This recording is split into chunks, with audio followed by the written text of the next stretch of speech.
अस्सलाम वालेकुम वीवर्स इस वीडियो में हम सीखेंगे कि कैसे प्रेजेंट सिंपल टेंस के सेंटेंसेस को इंट्रोगेटिव सेंटेंसेस में तब्दील किया जाता है।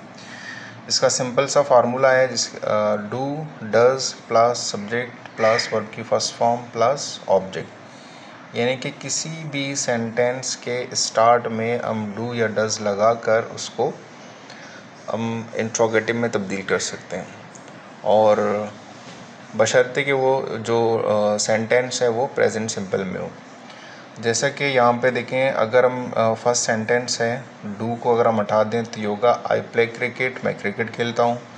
लेकिन अगर हम इसको इंट्रोगेटिव में तब्दील करना चाहते हैं तो हम सिर्फ़ और सिर्फ क्या करेंगे, स्टार्ट में डू लगाएंगे। तो ये बनेगा डू आई प्ले क्रिकेट, क्या मैं क्रिकेट खेलता हूँ। सेकेंड सेंटेंस है do you go to school, क्या आप स्कूल जाते हो।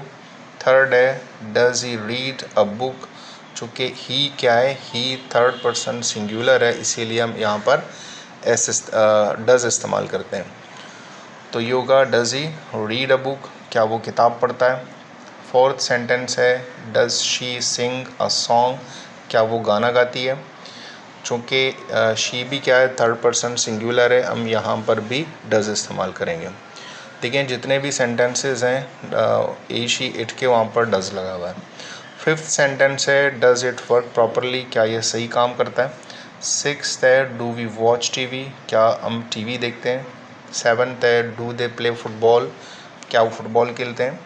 Eighth does the teacher teach English, क्या उस्ताद इंग्लिश पढ़ाता है।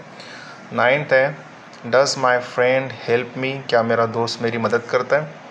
टेंथ है does the dog bark at night, क्या कुत्ता रात को भौंकता है। तो देखें ये तमाम वो सेंटेंसेस हैं जो इंट्रोगेटिव बनाए हैं हमने। अगर इनके स्टार्ट से हम डू या डज़ हटा दें तो वो सिंपल, वो पॉजिटिव या असर्टिव सेंटेंसेस में तब्दील हो जाएंगे। लेकिन हमने क्या किया, हमने इनको इंट्रोगेटिव बनाया। इंट्रोगेटिव के लिए सिर्फ़ और सिर्फ हमें दो चीज़ों का ख्याल करना पड़ेगा।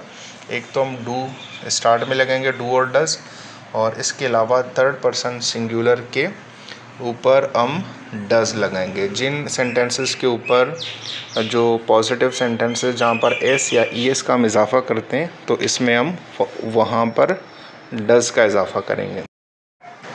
अगर आपको वीडियो पसंद आई है तो चैनल को सब्सक्राइब करें और बेल आइकन का बटन दबाना ना भूलें।